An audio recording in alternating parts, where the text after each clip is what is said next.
Hello student, आप लोग कैसे हैं। उम्मीद करता हूँ कि आप लोग अच्छे होंगे और अपनी तैयारी आप बेहतरीन तरीके से कर रहे होंगे, क्योंकि आज मैं क्लास टेंथ का आज मैं क्लास क्लास टेंथ का जो है सब्जेक्टिव क्वेश्चन सब्जेक्टिव क्वेश्चन में लेके आया हूँ। जो यह दीर्घ उत्तरीय प्रश्न है। कौन सा प्रश्न है? तो यह एक दीर्घ उत्तरीय प्रश्न है जो कि आपको दिखना चाहिए और एग्ज़ाम की दृष्टि से काफ़ी महत्वपूर्ण होने वाला है। तो चलिए हम क्वेश्चन को स्टार्ट करते हैं और बेहतरीन तरीके से समझने का प्रयास करते हैं। अगर आप इसके पिछले वीडियो नहीं देखे हैं तो आप पिछले वीडियो जाकर देख सकते हैं। तो चलिए हम अपने क्वेश्चन की तरफ चलते हैं। देखिए, पहला क्वेश्चन जो वो क्या कह रहा है। पहला क्वेश्चन कह रहा है प्रकाश पुंज क्या है, यानी कि प्रकाश पुंज जो है वह क्या है। तो परिभाषा दिया हुआ है, कई प्रकाश की किरणें के समूह को प्रकाश पुंज कहते हैं। यानी प्रकाश की किरणों के समूह को जो प्रकाश है उसके किरणों के समूह को प्रकाश पुंज कहते हैं। प्रकाश की किरणों के समूह को क्या कहते हैं हम? तो प्रकाश पुंज कहते हैं। प्रकाश पुंज के प्रकार किरण आरेख सहित। प्रकाश पुंज के प्रकार किरण आरेख सहित। क्योंकि पहला क्या है? समांतर प्रकाश पुंज। पहला क्या है? तो समांतर प्रकाश पुंज। पहला क्या दिया हुआ? समांतर प्रकाश पुंज। देखते हैं। देखिए, इनमें सभी प्रकाश की किरणें एक दूसरे के समांतर चलती है। यानी इनमें जो सभी प्रकाश किरणें होती है ना, एक दूसरे की क्या चलती है? समांतर चलती है। इनमें सभी प्रकाश पुंज एक दूसरे की क्या चलती है? समांतर चलती है। इनमें सभी प्रकाश पुंज एक दूसरे की क्या चलती है? समांतर चलती है। तो उसे हम समांतर प्रकाश पुंज कहते हैं। जिसमें सभी प्रकाश की किरणें एक दूसरे के समांतर चलते हैं उसे हम क्या कहते हैं? समांतर प्रकाश पुंज कहते हैं। उदाहरण के लिए हम देखते हैं, सूर्य से पृथ्वी पर आने वाली किरण, यानी सूर्य से पृथ्वी पर क्या होने वाली? आने वाली किरण, और टॉर्च से दूर जाती रोशनी। टॉर्च से क्या जाती रोशनी? दूर जाती रोशनी, यानी टॉर्च की दूर जाती रोशनी। उसके बाद सीधी रेखा, यानी कह रहा है किरण आरेख से अगर हम समझेंगे तो सीधी रेखा जो आपस में कभी नहीं मिलती। जैसे देखिए, ये रेखा जो है ये आपस में कभी नहीं मिलेगा। ये आपस में क्या होगा? कभी नहीं मिलेगा। ये रेखा आपस में कभी नहीं मिलेगा जितना आगे जाएगी। यानी कह रहा है सीधी रेखा जो आपस में कभी नहीं मिले उसे हम क्या कहते हैं? तो उसे समांतर प्रकाश पुंज कहते हैं। चलिए अगले क्वेश्चन की ओर चलते हैं। अगले क्वेश्चन कह रहा है अभिसारी प्रकाश पुंज। क्या कह रहा है? अभिसारी प्रकाश पुंज, यानी कि अभिसारी प्रकाश पुंज हम किसे कहते हैं? यानी कि इस प्रकार के प्रकाश पुंज में सभी किरणें एक बिंदु पर आकर क्या होती है? मिलती है। इस प्रकार के प्रकाश पुंज में सभी किरणें जो होती है एक बिंदु पर आकर मिलती है। एक बिंदु पर क्या होती है? आकर मिलती है। जब एक बिंदु पर आकर सभी प्रकाश की किरणें एक बिंदु पर आकर मिलेगी तो हम उसे क्या कहेंगे? तो अभिसारी प्रकाश पुंज कहेंगे। हम उसे अभिसारी प्रकाश पुंज कहेंगे। उदाहरण के लिए हम देखते हैं कि अवतल दर्पण द्वारा परावर्तित किरणें, यानी अवतल दर्पण द्वारा क्या? परावर्तित किरणें, और उत्तल लेंस से गुजरने के बाद की किरणें, यानी उत्तल लेंस से गुजरने के बाद की किरणें जो होगा ना वो एक बिंदु पर आकर मिलती हुई प्रतीत आपको दिखाई देगा। चलिए अगले क्वेश्चन की ओर चलते हैं। इसमें कह रहा है, देखिए, किरण आरेख अगर आप बनाएंगे तो क्या कह रहा है? किरण आगे बढ़ते हुए एक बिंदु पर फोकस मिलती है। यानी किरण आगे बढ़ते हुए जो होगा एक बिंदु पर जाकर मिलेगा। अगर कोई भी किरण आगे बढ़ते हुए एक बिंदु पर जाकर मिलती है तो उसे हम कह सकते हैं कि वह कौन सा किरण है? तो वह एक प्रकार का अभिसारी प्रकाश किरण है। कौन सा किरण है? तो अभिसारी प्रकाश पुंज है। कौन सा प्रकाश पुंज है? तो अभिसारी प्रकाश पुंज है। अभिसारी प्रकाश पुंज है। देखिए, अब अपसारी प्रकाश पुंज, यानी अपसारी प्रकाश पुंज हम किसे कहते हैं? अपसारी प्रकाश पुंज जो है वो हम किसे कहते हैं? अपसारी प्रकाश पुंज किसे कहते हैं? तो व्याख्या कीजिए। देखिए, इसमें प्रकाश की किरण एक बिंदु से निकलकर फैलती चली जाती है। इसमें प्रकाश की किरण जो होती है एक बिंदु से निकलकर क्या होती है? फैलती चली जाती है। इसमें प्रकाश की किरण एक बिंदु से निकलकर क्या होती है? फैलती चली जाती है। यानी कि हम कह सकते हैं कि वैसा किरण जिसमें प्रकाश की किरण एक बिंदु से निकलकर फैलती चली जाती हैं, एक बिंदु से निकलकर क्या होती है?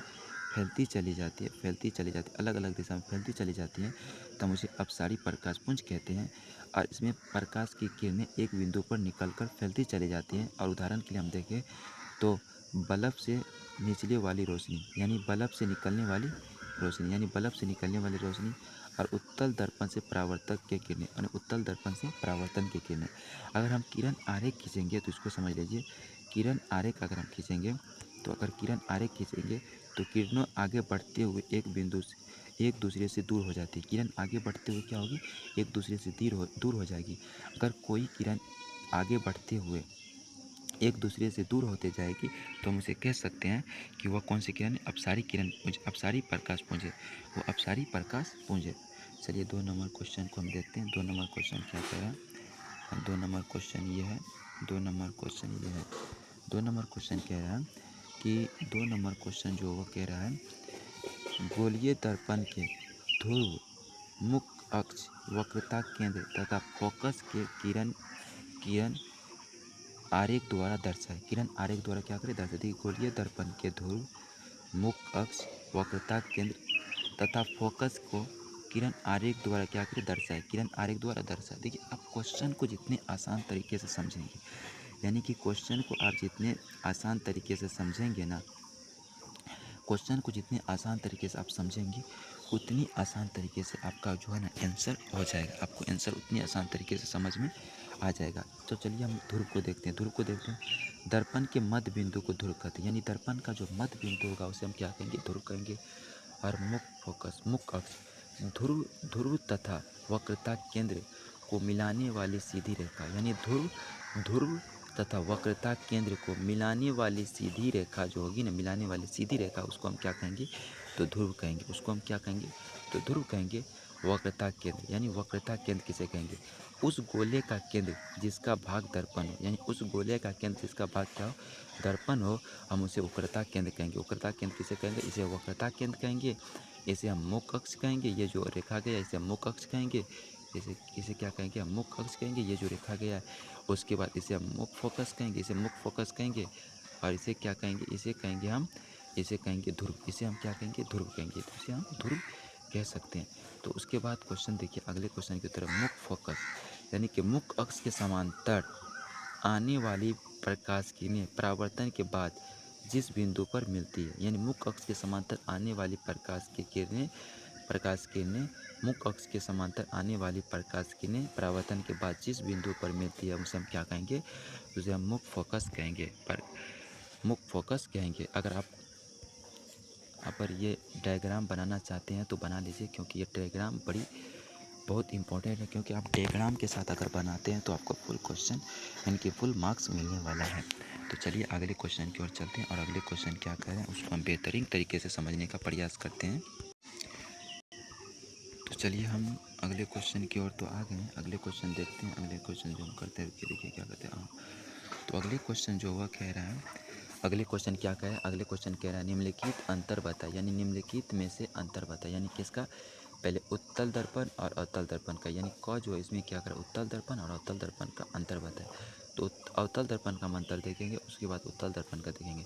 पहले देख लीजिए कि अवतल दर्पण किस प्रकार का होता है। अवतल दर्पण इस प्रकार का होता है। अवतल दर्पण जो होता है वो इस प्रकार का दर्पण होता है, वक्रता केंद्र, फोकस और ध्रुव होता है। उसके बाद उत्तल दर्पण जो होगा वह क्या होगा, ध्रुव होगा, फोकस होगा, वक्रता केंद्र होगा। उत्तल दर्पण इस तरीके से इस साइड का ऐसा बना होता है, और अवतल दर्पण ऐसा बना होता है। इसको आप समझ गए बेहतरीन तरीके से। तो चलिए अगले क्वेश्चन की ओर हम बढ़ते हैं, इसका अंतर समझने का प्रयास करते हैं बेहतरीन तरीके से। चलिए अंतर देखते हैं, इसका क्या कह रहा है। अंतर इसका कह रहा है, इसका जो अंतर है वो कह रहा है, क्या कह रहा है, इसका अंतर परावर्तक सतह के अंदर की ओर धसी होती है, यानी अवतल दर्पण जो होता है परावर्तक सतह किसकी अंदर की ओर धसी होती है, अंदर की ओर धसी होती है। और इसका जो परावर्तक सतह बाहर की ओर होती है। और उत्तल दर्पण की परावर्तक सतह किस ओर होती है, बाहर की ओर होती है। वास्तविक तथा आभासी दोनों प्रतिबिंब बनाता है, यानी अवतल दर्पण जो होगा ना, अवतल दर्पण वास्तविक तथा आभासी दोनों प्रतिबिंब बनाएगा। और जो केवल ये क्या, उत्तल दर्पण केवल आभासी प्रतिबिंब बनाता है। उत्तल दर्पण क्या बनाता है, केवल आभासी प्रतिबिंब बनाता है। और तीसरा, फोकस दर्पण के सामने होगा, यानी कि अवतल दर्पण में फोकस जो होगा ना वह क्या होगा, दर्पण के सामने होगा। अवतल दर्पण में फोकस कहाँ होगा, दर्पण के सामने होगा। और फिर उत्तल दर्पण में फोकस दर्पण के पीछे बनता है। उत्तल दर्पण में उत्तल दर्पण में फोकस कहाँ बनता है? दर्पण के पीछे जाकर बनता है। उत्तल दर्पण में दर्पण कहाँ बनता है? तो दर्पण के पीछे जाकर बनता है। चलिए हम अगले क्वेश्चन की ओर बढ़ते हैं और बेहतरीन तरीके से समझने का प्रयास करते हैं। अगला क्वेश्चन कह रहा है वास्तविक प्रतिबिंब और आभासी प्रतिबिंब में अंतर लिखिए। वास्तविक प्रतिबिंब और आभासी प्रतिबिंब में अंतर लिखिए। तो वास्तविक प्रतिबिंब ये हो गया और आभासी प्रतिबिंब ये हो गया। तो वास्तविक प्रतिबिंब क्या करें? किरणों के वास्तव में मिलने से बनता है, यानी कि वास्तविक प्रतिबिंब किरणों के वास्तव में मिलने से बनता है और आभासी प्रतिबिंब किरणों के मिलने के आभास होने से बनता है और किरणों के मिलने के आभास होने से बनता है। आपको पूछेगा किरणों के वास्तव में मिलने से बनता है, यह कौन सा प्रतिबिंब है? तो आप कह सकते हैं कि यह वास्तविक प्रतिबिंब। कौन सा प्रतिबिंब है? वास्तविक प्रतिबिंब है। और किरणों के आपको पूछेगा, आपको फिर कहेगा तो किरणों के मिलने के आभास होने से बनता है, यानी किरणों के मिलने का आभास होने से बनता है। यह कौन सा प्रतिबिंब है? तो यह कौन सा प्रतिबिंब है? यह आभासी प्रतिबिंब है। उसके बाद पर्दे पर उतारा जा सकता है, यानी पर्दे पर इसको हम क्या कर सकते हैं? प्राप्त कर सकते हैं। कौन सा प्रतिबिंब को? तो वास्तविक प्रतिबिंब को हम पर्दे पर प्राप्त कर सकते हैं। पर्दे पर प्राप्त नहीं कर सकते कौन सा प्रतिबिंब को? तो आभासी प्रतिबिंब को हम पर्दे पर प्राप्त नहीं कर सकते हैं। उसके बाद आते हैं वास्तविक प्रतिबिंब क्या होता है? उल्टा होता है। वास्तविक प्रतिबिंब जो होगा वह उल्टा होगा और आभासी प्रतिबिंब जो होगा वह क्या होगा? सीधा होगा। आभासी प्रतिबिंब कैसा होगा? तो सीधा होगा। आभासी प्रतिबिंब जो होगा कैसा होगा? तो एक सीधा प्रतिबिंब होगा। आभासी प्रतिबिंब सीधा होगा। देखिए उसके बाद चौथा नंबर क्वेश्चन देखते हैं। अवतल दर्पण के फोकस तथा वक्रता त्रिज्या। अवतल दर्पण के फोकस तथा वक्रता त्रिज्या को परिभाषित करें और सिद्ध कीजिए कि वक्रता त्रिज्या फोकस की दूरी दोगुनी होती है। यानी कह क्या रहा है? देखिए इसको बेहतरीन से समझिए। अवतल दर्पण यह क्या कह रहा है? अवतल दर्पण कह रहा है अवतल दर्पण के फोकस तथा वक्रता त्रिज्या को परिभाषित करें, यानी अवतल दर्पण और वक्रता त्रिज्या की हम परिभाषा लिखेंगे। उसके बाद सिद्ध करें कि वक्रता त्रिज्या फोकस दूरी की दोगुनी। आप उसके बाद हमको सिद्ध करना है कि वक्रता त्रिज्या सच में क्या दोगुनी होती है फोकस दूरी की। तो चलिए हम देखते हैं। पहला क्या रहा? फोकस दूरी, यानी मुख्य अक्ष के समांतर आने वाली प्रकाश की किरणें परावर्तन के बाद जिस बिंदु पर मिलती है उसे फोकस कहते हैं, उसे मुख्य फोकस कहते हैं। यानी मुख्य अक्ष के समांतर आने वाली प्रकाश की किरणें परावर्तन के बाद जिस बिंदु पर मिलेगी उसे हम क्या कहेंगे? तो उसे मुख्य फोकस कहेंगे। उसके बाद आता है वक्रता त्रिज्या। ध्रुव तथा वक्रता केंद्र के बीच की दूरी को वक्रता त्रिज्या कहते हैं। ध्रुव तथा वक्रता केंद्र के बीच की दूरी को हम क्या कहेंगे? वक्रता त्रिज्या कहेंगे। ध्रुव तथा वक्रता केंद्र यानी कि ध्रुव तथा वक्रता केंद्र के बीच की दूरी को हम क्या कहेंगे? वक्रता त्रिज्या कहेंगे। इसका देखिए सिद्ध कैसे हुआ? देखिए अवतल दर्पण में फोकस होता है, अवतल दर्पण का फोकस F होता है, ध्रुव P होता है और वक्रता केंद्र C होता है और बीच मध्य बिंदु पर स्थित होता है। और इसके किस बिंदु पर स्थित होता है? तो मध्य बिंदु कौन? ये है मध्य बिंदु। ये मध्य बिंदु पर स्थित होता है। ये मध्य बिंदु पर स्थित होता है। देखिए ये हो गया आपको कैसा दर्पण हो गया? तो ये अवतल दर्पण है और इसके समांतर ये किरणें जा रही है। किसके समांतर किरणें जो जा रही हैं? समांतर किरणें क्या जा रही हैं?